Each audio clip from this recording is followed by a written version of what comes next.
7. ప్రభుత్వం రాగానే 3000 పెన్షన్స్ 4000 చేశారు. అంతేకాకుండా 3 నెలలు అరేట్స్ ఇస్తామని మొదటి నెలలో 7000 పే చేశారు. అదేవిధంగా వికలాంగులకు 6000 చేశారు. అదేవిధంగా కిడ్నీ పేషెంట్స్ అలాంటి వాళ్ళు ఉంటే 10,000 చేశారు. బెడ్ మీద ఉండి అటెండర్ సపోర్ట్ కావచ్చుంటే 15,000 చేశారు.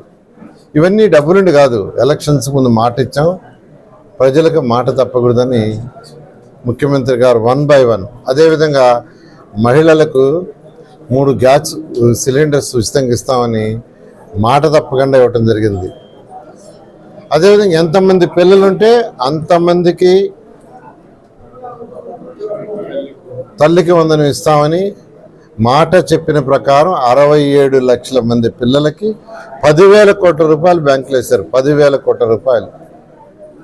ఒకటే చెప్పారు ముఖ్యమంత్రి గారు, ఒక ఇంట్లో 2 పిల్లలుంటే ఒక పిల్లవాడికి ఇచ్చి ఒక పిల్లవాడికి ఇవ్వకుంటే డిమారల్ అవుతారు, ఇస్తే అందరికి ఇవ్వాలా లేకుంటే లేదు, కాబట్టి అందరికి ఇస్తామని ఎంతమంది ఉంటే అంతమంది.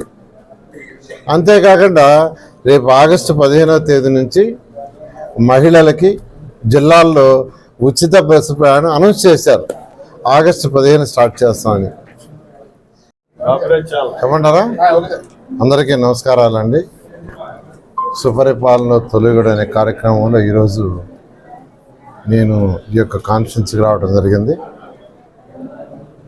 మీకు అందరికీ తెలిసిందే, గత ప్రభుత్వం చేసిన అవకతవకలతో ఆర్థిక వ్యవస్థను మొత్తం అతలాకుతలం చేసింది. 10 లక్షల కోట్ల రూపాయలు అప్పు చేసి గత ప్రభుత్వం వెళ్ళిపోయింది. ఈరోజు ప్రజలు కట్టే ట్యాక్సులన్నీ గత ప్రభుత్వం చేసిన అప్పుల ఇన్స్టాల్మెంట్కి ఇంట్రెస్ట్ కట్టడానికి సరిపోతుంది.